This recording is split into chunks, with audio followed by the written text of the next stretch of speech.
Okay, good morning students.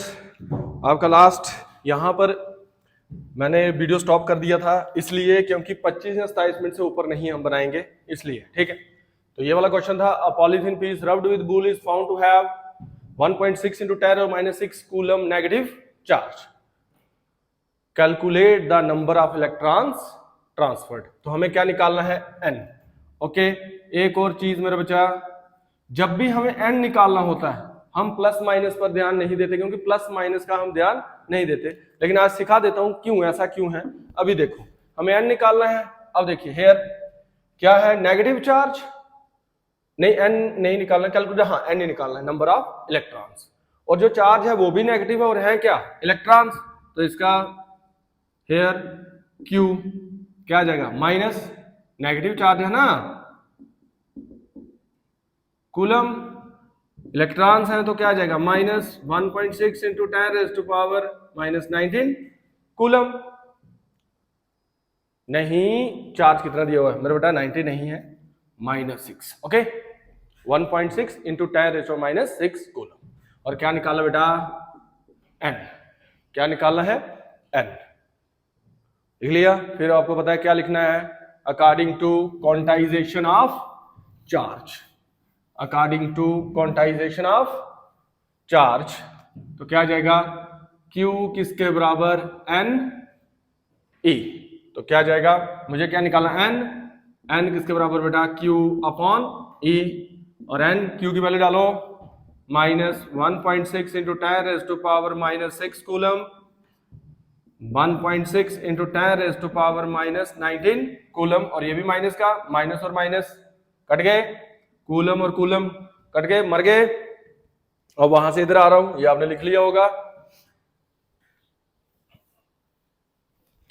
तो क्या जाएगा, अच्छा, और ये 1.6 और 1.6 कट गए, n 10⁻⁻6 ऊपर जाएगा मेरा बेटा ऊपर, तो क्या जाएगा 10⁻⁻19। तो क्या जाएगा, n किसके बराबर, 10⁻⁻6 19 कितना बच जाएगा, 10⁻13 इलेक्ट्रॉन्स। और कहां से कहां ट्रांसफर होंगे ये, कहां से कहां, लिखिए 10⁻13 इलेक्ट्रॉन से आंसर आ गया। तो क्या लिखेंगे हम, 10⁻13 इलेक्ट्रॉन्स ट्रांसफर्ड फ्रॉम, पहले ये आंसर लिख लेना उसके बाद लिख लो नीचे, 10⁻13 electrons transferred from wool to the polythene piece.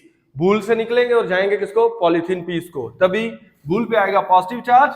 और क्वेश्चन में लिखा हुआ पॉलीथीन के ऊपर कितना नेगेटिव चार्ज वो दिया हुआ है, कितना, 1.6 इंटू 10⁻⁻6 कूलम। ओके, और ये इलेक्ट्रॉन ट्रांसफर हुए कहां से कहां, वूल से किसको, पॉलीथीन पीस को। ओके मेरा बेटा, नोट देखो, एसआई यूनिट चार्ज का क्या था, कूलम, और सीजे यूनिट चार्ज का क्या था, स्टैट कूलम। आज बता रहा हूं इलेक्ट्रोमैग्नेटिक, सीजीएस यूनिट, लेकिन इलेक्ट्रोमैग्नेटिक किसका यूनिट, चार्ज का। नोट में लिखिए the CGS electromagnetic unit of charge.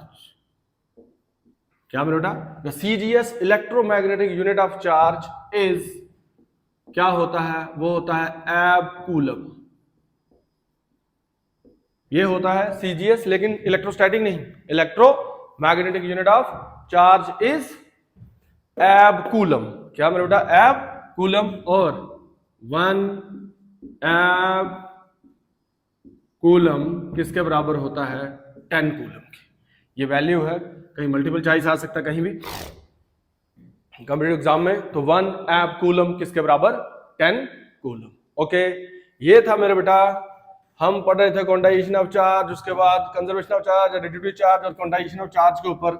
ये आपके जितने न्यूमेरिकल बनते थे करवा दिए, अभी और भी करवाए जाएंगे। यहां ऐसे होगा, टॉपिक भी पढ़ते चलेंगे और न्यूमेरिकल भी करते चलेंगे, ठीक है। ये नहीं कि अगर न्यूमेरिकल पे पढ़ गए तो फिर ऐसे थोड़ा इंटरेस्टिंग नहीं रहता। इंटरेस्टिंग, न्यूमेरिकल बहुत इंटरेस्टिंग होते हैं, लेकिन बच्चे थोड़े परेशान हो जाते हैं, इसलिए topic plus numerical, topic plus numerical. अभी Q is equal to NU के ऊपर और भी न्यूमेरिकल्स आएंगे। लिखिए नेक्स्ट, methods of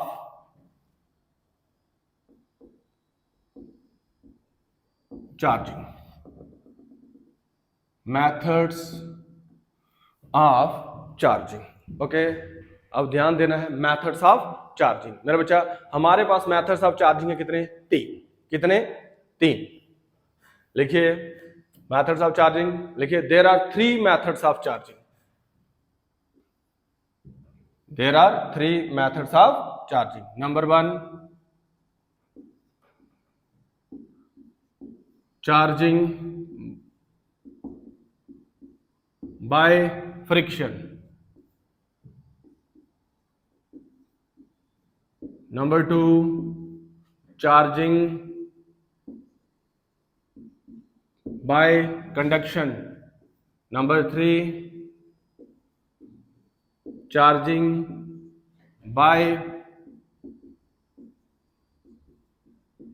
induction. मेरा बेटा, पहला charging by friction, number 2 charging by conduction, number 3 charging by induction. Okay, तीनों लिख लो. फिर लिखना है नंबर 1. क्या? नंबर 1. नंबर 1 ध्यान से मेरे बेटा, अगर हमारे पास 2 बॉडीज हैं, पढ़ के आए आप सब कुछ, बस ध्यान देना है. Charging by friction. देखो, अगर हमारे पास 2 बॉडीज हैं तो उनको रब करेंगे. रब कर रहे हैं जब, तो क्या हो रही है? फ्रिक्शन. क्या हो रही है? फ्रिक्शन. जैसे ही रब करेंगे, एक में से इलेक्ट्रॉन निकलेंगे, दूसरे को क्या होंगे? ट्रांसफर. अगर इसमें से निकल रहे हैं और ये रिसीव कर रहा है, जिसमें निकल रहा है उसके ऊपर क्या? पॉजिटिव चार्ज, और जो रिसीव कर रहा है उसके ऊपर क्या? Negative charge. और हमने इनको क्या किया? 2 बॉडीज को रब हुई, क्या? फ्रिक्शन. आ गया एक बॉडी पर क्या? पॉजिटिव चार्ज, दूसरी के ऊपर क्या?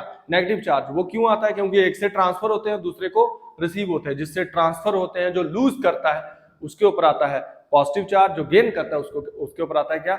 Negative charge. और ये मेथड ऑफ चार्जिंग, जब हम 2 बॉडीज को एक दूसरे के क्या करते हैं? अगेंस्ट रब करते हैं, इस चार्जिंग मेथड को बोलते हैं charging by friction. Charging by friction. Okay, अब आपने मेरी बात ध्यान से समझ ली, बस आराम से लिखना है. Clear? when two bodies are rubbed, when two bodies are rubbed against each other, देखिए कामा, then, बड़े ध्यान से, when two bodies are rubbed against each other, comma, then electrons are transferred from one body to another body. Then electrons are transferred इससे one body to another body. Full stop. Due to this comma,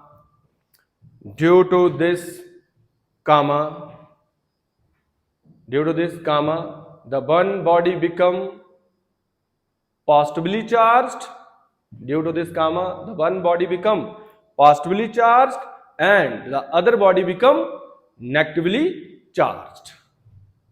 The one body become positively charged and other body become negatively charged. तो आ गया charge. Okay, full stop. एक line छोड़ के चलो. लिखिए this method of charging by rubbing two bodies. This method of charging by rubbing two bodies against each other. This method of charging by rubbing two bodies against each other is called charging by friction. Okay, फिर से बता देता हूं कि भाई 2 bodies ली, उनको रब किया अगेंस्ट ईच अदर, एक से इलेक्ट्रॉन ट्रांसफर होंगे, दूसरी को जिससे ट्रांसफर होंगे उसके ऊपर पॉजिटिव चार्ज, जिसको रिसीव होंगे उसके ऊपर negative charge. This method of charging by rubbing two bodies against each other is called charging by friction. Number 2, charging by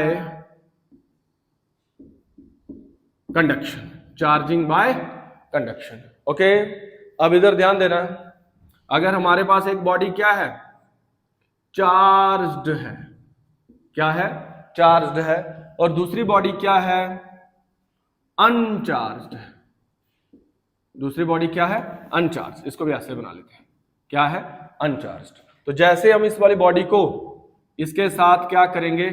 touch करेंगे। क्या करेंगे? टच करेंगे। माना इसके ऊपर कौन सा चार्ज है? पॉजिटिव चार्ज, वो अनचार्ज्ड है। यहां हम बोल सकते हैं क्या? न्यूट्रल है। तो मैंने आपको बताया है न्यूट्रल का मतलब ये नहीं होता उसके बाद चार्ज नहीं होता है, लेकिन क्या? बराबर।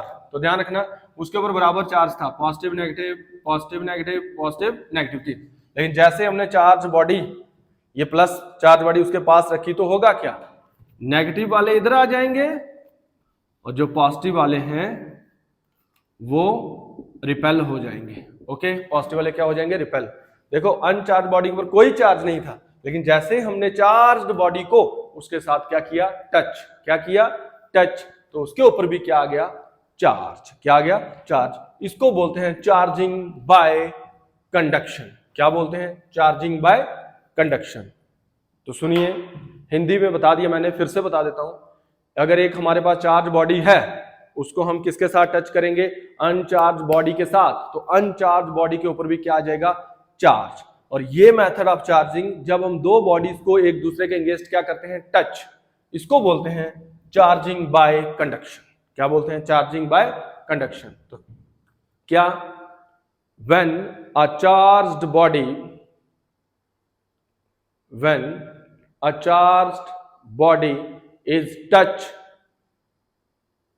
when a charged body is touched with a uncharged conducting body, when, ऐसे लिख लो when we touch, ऐसे when, थोड़ा सा ध्यान रखो, फिर से लिख लो इसको, when we touch charged body, when we touch charged body with the uncharged conducting body, when we touch charged body with the uncharged conducting body, comma, we note that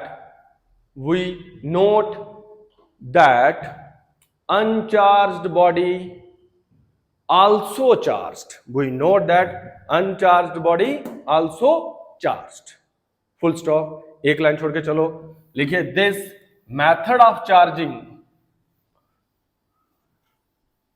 this method of charging by touching, this method of charging by touching two bodies against each other, this method of charging by touching two bodies against each other is called charging by conduction, charging by conduction। Friction में रब करते थे, conduction में touch करते हैं। और number 3,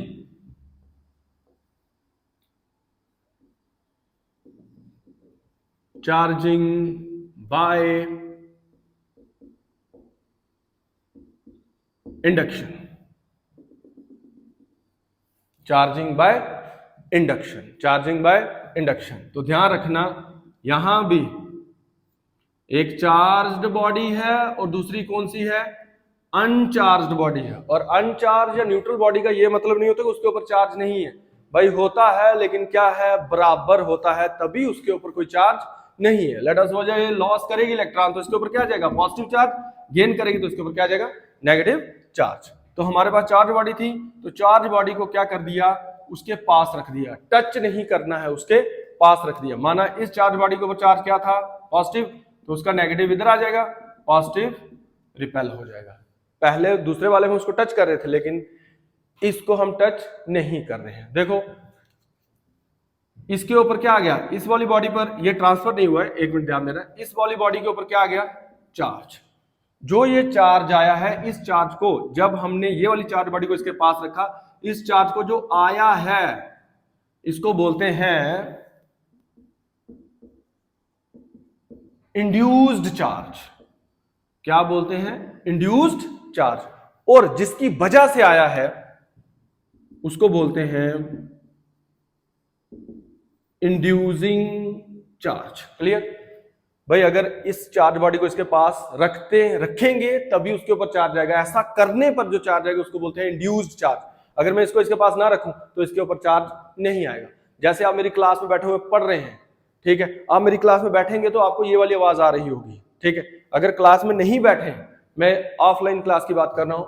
अगर आप अपने घर बैठे तो आपको आवाज नहीं आएगी, लेकिन भाई अगर आप ऑनलाइन क्लास पढ़ रहे हैं तो आपको वहां भी आवाज आ रही होगी और अभी भी सुनाई दे रही है। ठीक, तो ऐसा करेंगे। कोई बच्चा आके ऑफलाइन मेरी क्लास में बैठेगा तो उसको यहाँ रियल में मेरे दिखूंगा, फोन में भी दिख रहा हूँ, ऐसी बात नहीं है, लेकिन मैं उसकी बात कर रहा हूँ। ऐसा जब करेंगे तो जब चार्ज बॉडी को अनचार्ज के पास रखेंगे, इसके ऊपर जो चार्ज आएगा that charge is called induce charge. जो आया और जिसने लाया, जिसकी वजह से आया, उसको बोलते हैं इंड्यूसिंग चार्ज। ओके, तो इसमें क्या लिखने वाले हैं ध्यान से, the process of inducing charge.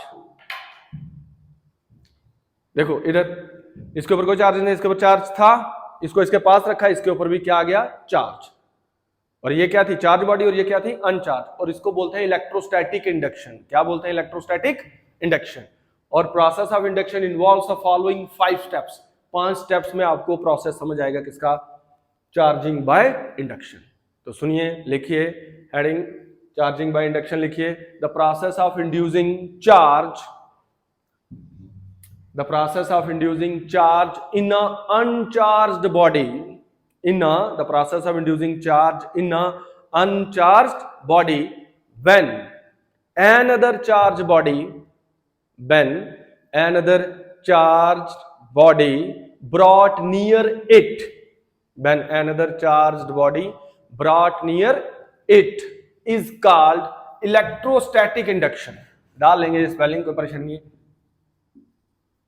लिख भी देता हूं, is called electrostatic induction. Okay, full stop, एक लाइन छोड़ के चलिए, लिखिए the process of induction involves the following 5 steps. Process of induction involves the following 5 steps. Number 1 step, ठीक है, ध्यान देना है कब लिखना और कब डायग्राम बनानी है। ऐसे नहीं कि जो बता रहा हूं, इधर लिखना पहले नंबर 1, कोई कुछ नहीं बनाएगा, पहले ध्यान से देखेंगे, कोई डायग्राम नहीं बनाएगा, खाली ध्यान से देखना है। ठीक है, पहले हमेशा देखो, आपको मैंने लिखवाना है, पहले आपको समझ होनी चाहिए। और बस ध्यान देना है। थ्योरी वाले टॉपिक में थोड़ा ज्यादा टाइम लगता है, लेकिन समझना है अच्छे से। Uncharged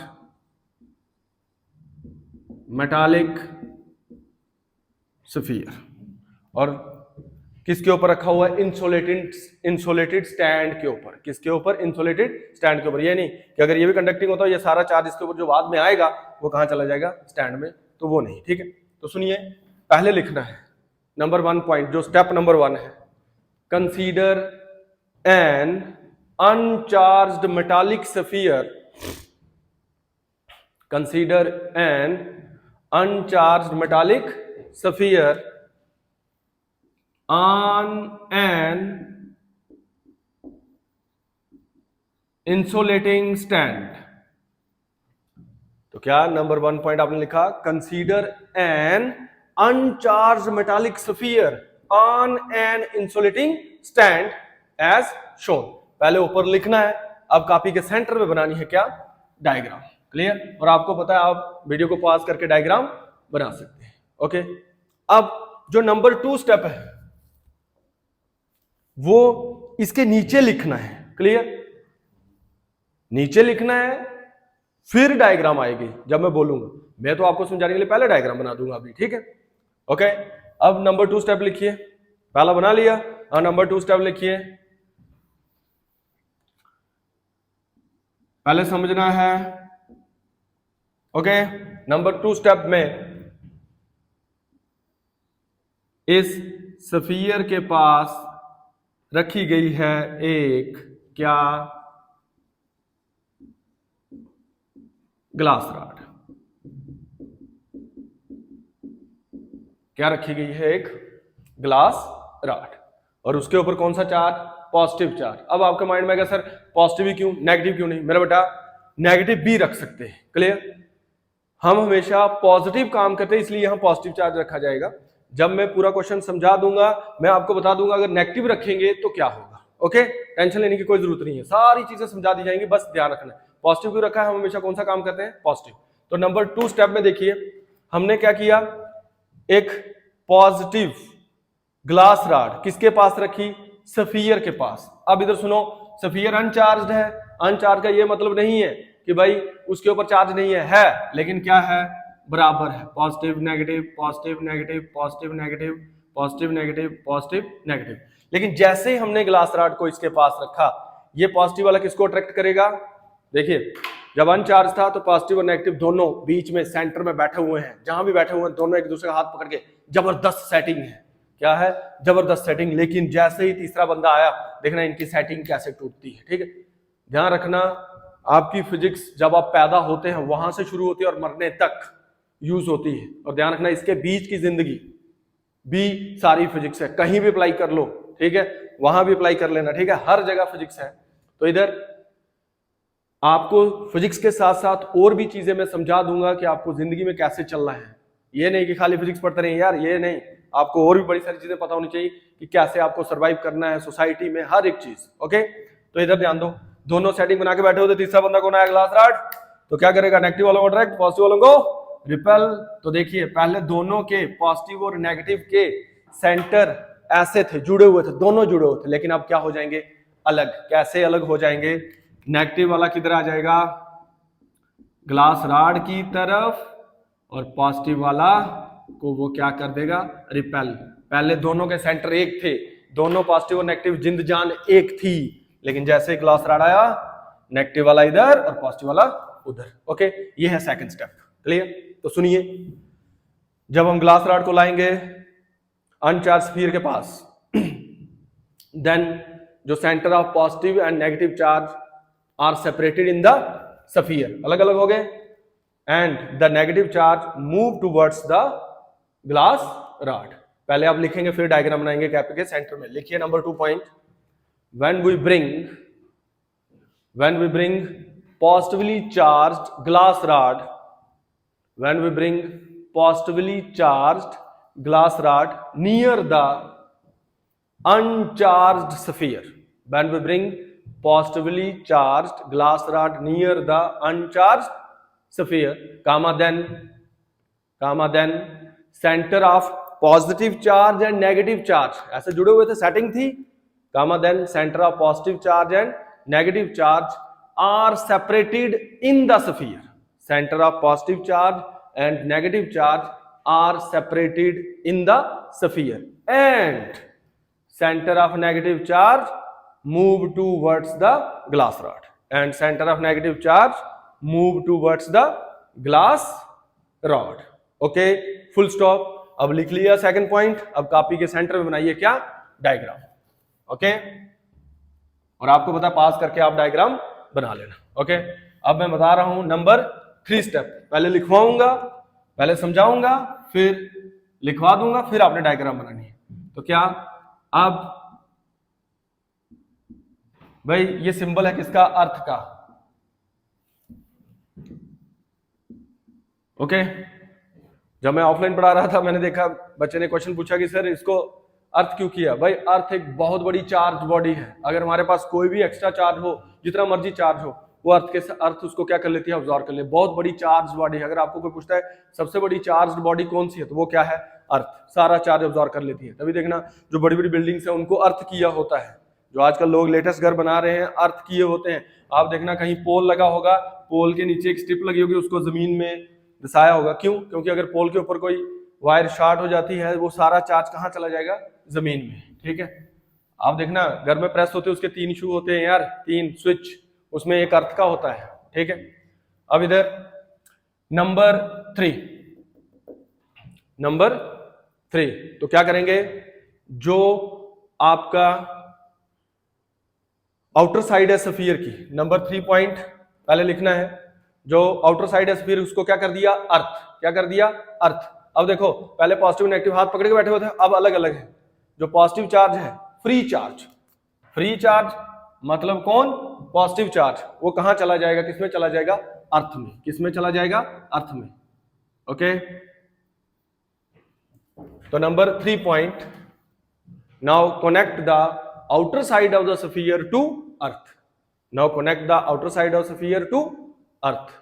Full stop. Due to this, comma, free charge, क्योंकि पहले पॉजिटिव नेगेटिव एक जिंद जान थे, लेकिन अब वो नेगेटिव से क्या हो चुका है, आजाद, उसकी सेटिंग किसने तोड़ी? इस पॉजिटिव वाले ने। तो जो फ्री चार्ज है वो कहां चला जाएगा?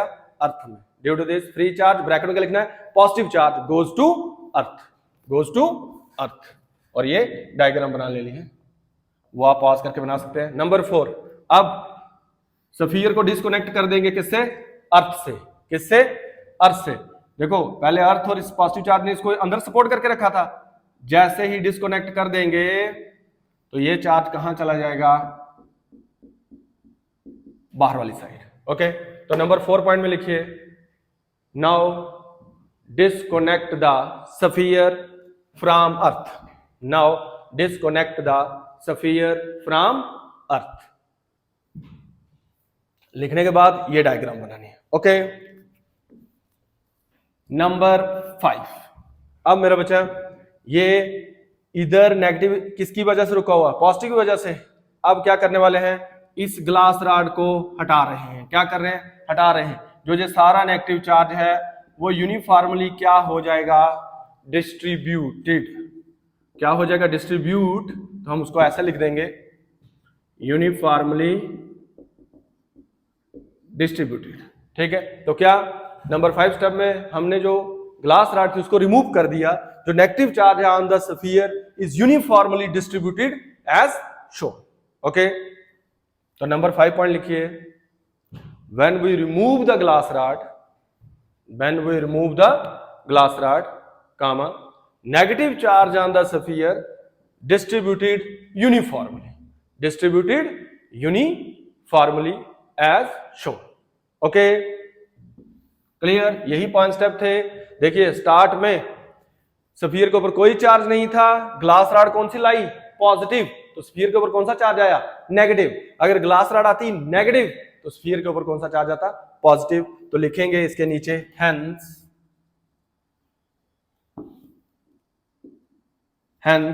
कामा स्फीयर इज चार्ज्ड बाय क्या मेरा बेटा? Induction. Hence sphere is charged by induction. भाई पॉजिटिव इसलिए ली थी ग्लास रॉड कि हम पॉजिटिव काम करते हैं, नेगेटिव लेते तो इस स्फीयर के ऊपर कौन सा चार्ज आता? पॉजिटिव। खाली इसको ध्यान से समझना है जितना मैंने बताया। पहले लिखना है, फिर डायग्राम, फिर लिखना है, फिर डायग्राम। 5 डायग्राम आएंगे और 5 स्टेप्स हैं। ओके, याद रखें मेरा बेटा। इसके आगे मिलेंगे हम नेक्स्ट।